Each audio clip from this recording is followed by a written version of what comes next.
5 years after his death, the legacy of Fidel Castro, Cuban and Latin American revolutionary leader and one of the most prominent figures of the 20th and 21st century, lives on. Activists across the world mobilized this Thursday to mark the International Day for the Elimination of Violence Against Women. Palestinians have condemned the Israeli regime's plan to advance the construction of a new Jewish settlement in occupied East Jerusalem.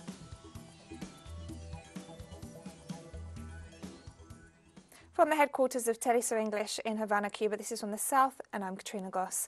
5 years after his death, the legacy of Fidel Castro, Cuban and Latin American revolutionary leader and one of the most prominent figures of the 20th and 21st centuries, lives on. According to Fidel's thought, it was impossible to transform the reality of Latin America without remembering its history and understanding the legacy of colonialism and imperialism in order to fight racism, poverty and exploitation. Achieving unity and the integration of Latin America and the Caribbean were fundamental to his strategic vision and represented continuity of the ideas of independence leaders such as José Martí and Simón Bolívar. Under these principles, Fidel conceived the Bolivarian Alliance for the Peoples of Our America. Fidel was the world's greatest advocate of internationalism, and solidarity has been a pillar of Cuban foreign policy ever since he came to power, expressed in medical aid, cultural and sports missions in countries across the world.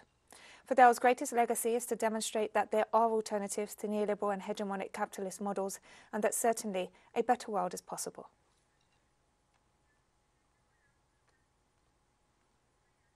And Cuba experienced a special evening on Wednesday, the eve of the anniversary of the death of Fidel Castro. Students held a vigil on the grand staircase of the University of Havana as Cuba's youth paid tribute to their late leader. They were accompanied by leaders and government officials, including President Miguel Díaz-Canel and the Secretary General of the National Committee of the Young Communist League, Ailén Álvarez García. The evening event was the first of Cuba's tributes to the historic leader of the revolution on the 5th anniversary of his death.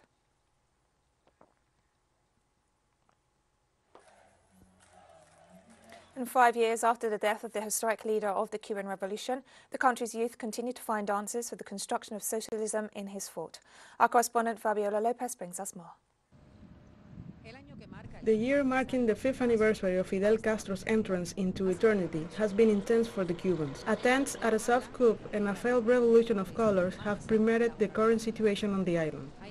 Early in 2021, when the war of symbols against Cuba was increasing, the young intellectual Ernesto Teuma reflected on Fidel's idea of saving the culture first. Only a political leader like Fidel Castro, who acted in a higher spirit, whatever may be said about him, everyone, even his enemies, recognized that he was a great political, cultural, military strategist. Without culture, without that creation of an identity, without that discourse that sustains political action, no politics is possible. No emancipation is possible. Culture is the first thing to be saved, because without culture, we will be unable to do anything. Without memory, we will be incapable of going towards the future.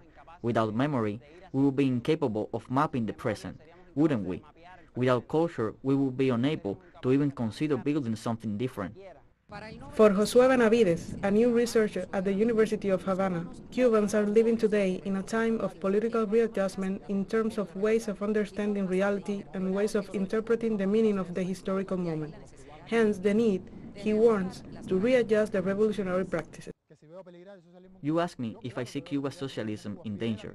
Of course I see it in danger. Fidel taught me to see socialism in Cuba in danger. Fidel all the time had a dual vision for understanding socialism in Cuba, first as a great strength and at the same time as being constantly in a moment of weakness, not only because you have a very powerful enemy very close, but because you have to challenge powerful dominant forces within the country. But the dominant forces inside are not precisely the mercenary groups that are tiny and do not make up a considerable number.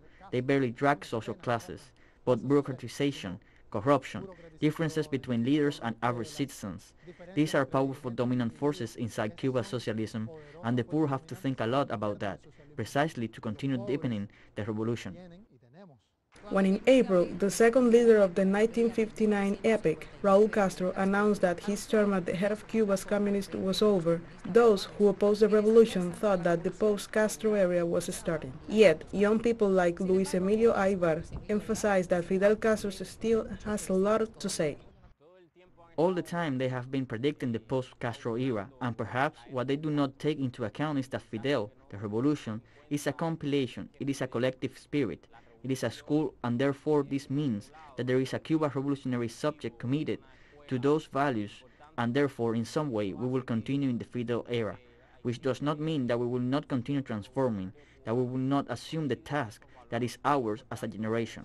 ¿Acaso tú sabes la ruta? ¿Acaso ya pasaste antes? It is the duty of future generations, says this sociologist, to enrich Fidel's legacy, even exceed it dialectically. It is not a Manishan legacy, it is not a black and white legacy. It is a legacy that has its own contradictions as well. And then I believe that, as Fidel said in his speech addressed to the intellectuals, we have the final say. How do you see Cuba's future? The future of Cuba is one of struggle. As Fidel used to say, the homeland has only one thing to offer, and that is sacrifice and struggle. La patria solo tiene una cosa que ofrecer: sacrificio, lucha.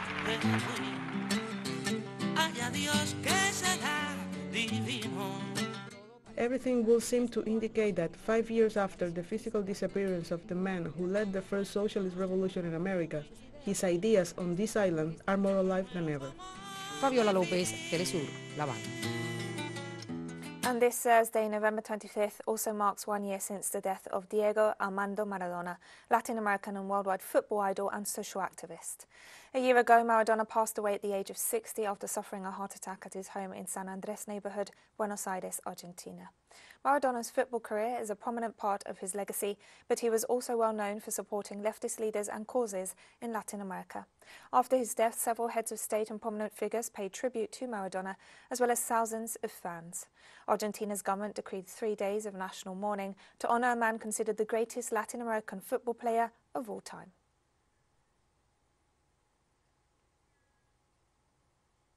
Colombia saw fresh protests this Thursday as teachers and education workers took to the streets to demand that the Iván Duque administration comply with the agreements reached with the sector.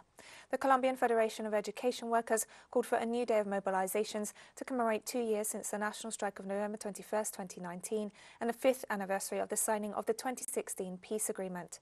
The organization announced a 24-hour nationwide strike to demand full compliance with the agreements signed in defense of peace, life and democracy at the negotiation table with the government. President of the Union Federation, William Velandia, stressed it's not an option for the Iván Duque administration to delay its total compliance with the agreements reached, including the urgent financing of public education.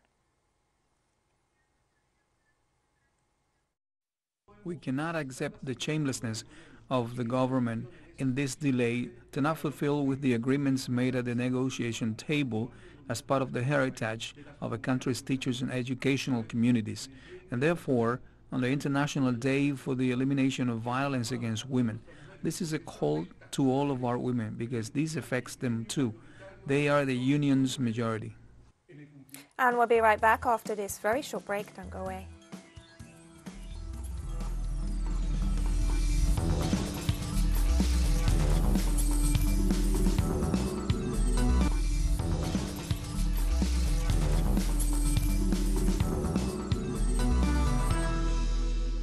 Welcome back to From the South.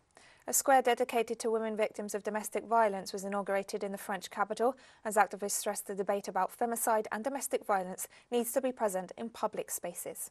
The square was inaugurated by the local town hall as part of activities to mark the International Day for the Elimination of Violence Against Women this Thursday, November 25th.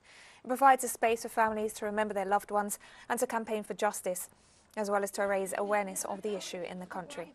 Authorities have been resistant to cracking down on gender-based violence. It was only this January that the French Senate approved a law setting an age of consent at 13 years old. In 2019, 146 women were killed by an intimate partner in France, making it one of the most dangerous countries for women in Europe.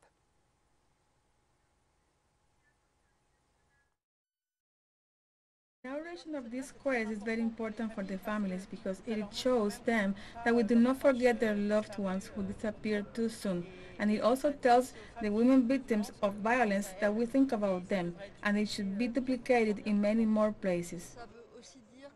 It also means that the debate about the femicide and domestic violence is starting to be in the public place, so to speak, and as long as the public opinion and its immense majority will not have ceased this debate and will oblige the government to change what is currently in place, nothing will change. So this is a step that is indispensable. The second step would be for this place to be duplicated in many other cities in order to make society truly aware of the ravages of domestic violence and femicide. It's really through media coverage and prevention that we will be able to change things. In Mexico, women are fighting for the right to self-defense in a country where gender-based violence and femicides are reported in huge numbers. According to official figures, Mexico registered 736 femicide cases between January and September this year, not far off the number for the whole of 2020. Mexican women who defend themselves against their aggressors can end up behind bars, while their abusers escape justice. Activists stress that in a country where violence against women is endemic, the right to legitimate self-defense is a must.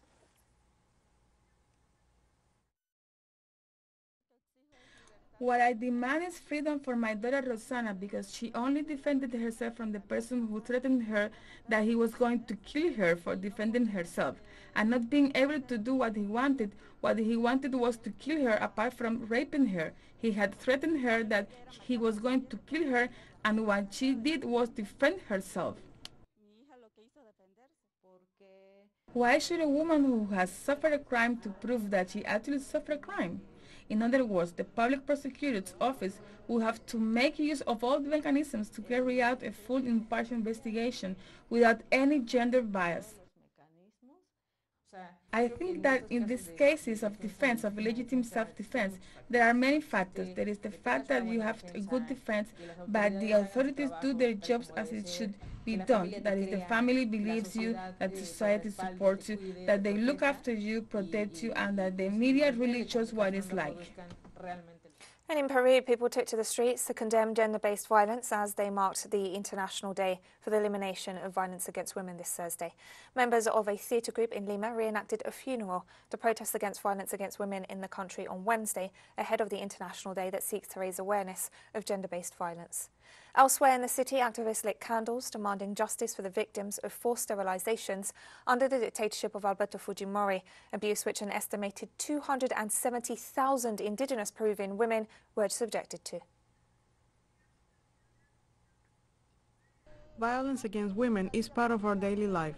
I think there is not a day when we wake up and there is no news about this issue, and we are angry, indignant, and want things to change.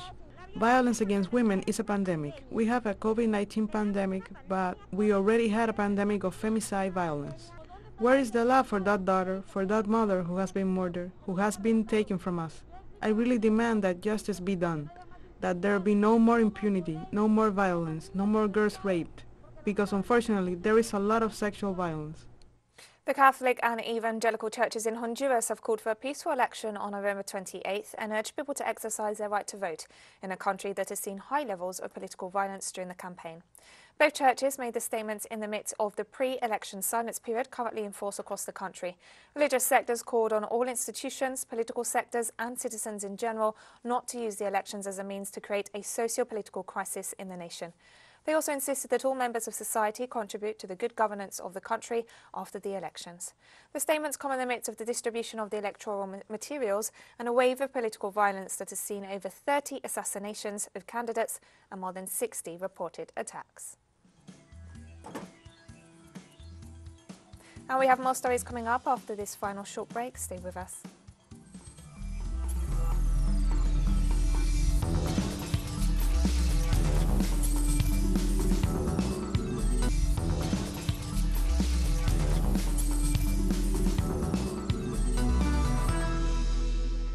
Welcome back to From the South. Palestinians have condemned the Israeli regime's plan to advance the construction of a new Jewish settlement in occupied East Jerusalem.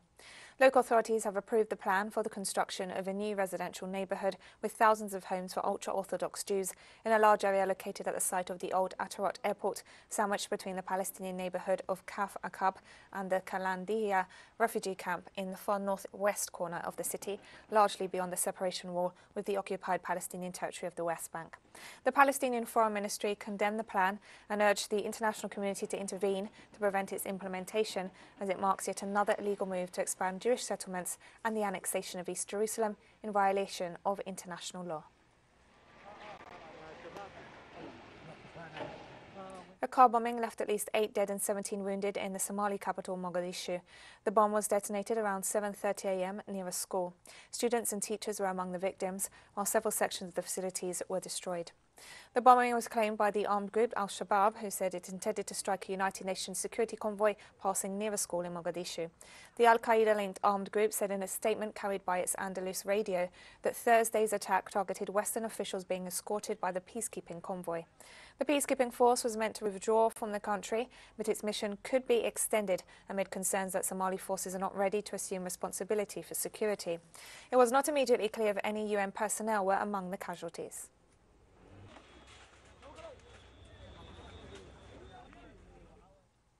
More than 150,000 Nigerian children are living with HIV, authorities said on Thursday, with many not receiving any treatment. According to the director of the Nigerian National Agency for the Control of AIDS, the country has made significant progress in recent years in the fight against HIV/AIDS. However, only 80,000 children are receiving regular treatment. Nearly 1.8 million people in the country are living with HIV, 90% of whom are aware of their status and 96% are receiving treatment. The agency stated it will continue pursuing campaigns and called on the public to get tested for the virus.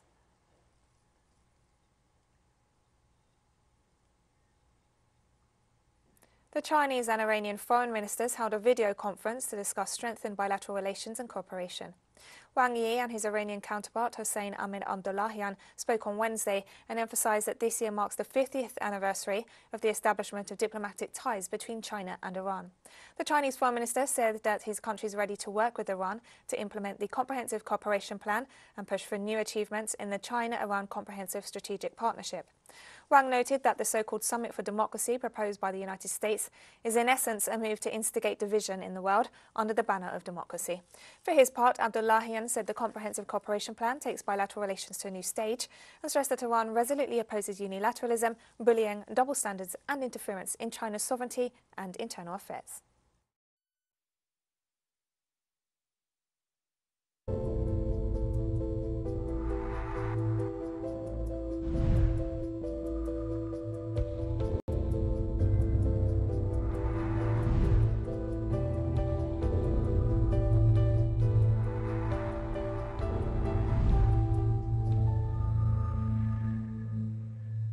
The head of the World Health Organization warned on Wednesday that many countries have relaxed the restriction measures against COVID-19, believing that the vaccines have ended the pandemic, which is not the case. Vaccines save lives, but they do not fully prevent transmission. Data suggests that before the arrival of the Delta variant, vaccines reduced transmission by about 60%. With Delta, that has dropped to about 40%. The WHO Director General also warned that the reappearance of the pandemic in Europe is explained by the prevalence of the Delta variant and insufficient vaccination, in addition to the relaxation of antivirus measures. Countries such as Italy, France, Austria, the Netherlands and Slovakia have begun to reimpose measures to reduce contagion. While Europe is again the epicenter of the pandemic, no country or region is out of the woods. It's important for all countries to surge their capacities now to ensure the right measures are in place to avert the worst consequences of any future waves.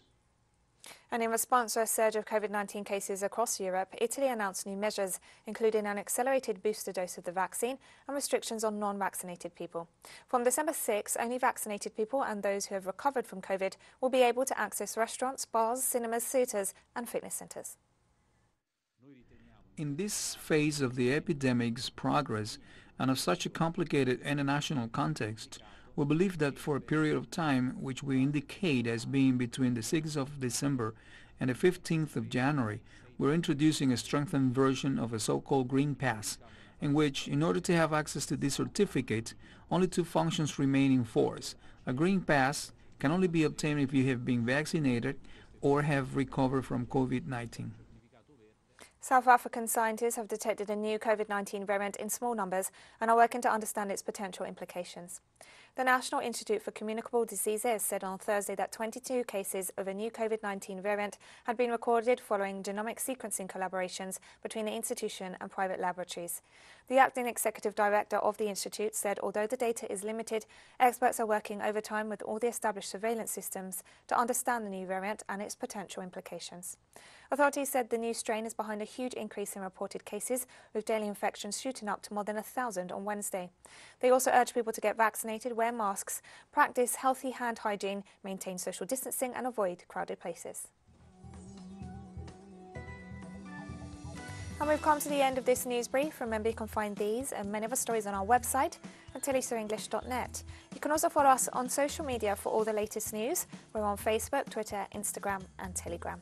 For teleSUR English, I'm Katrina Goss. Thank you for watching.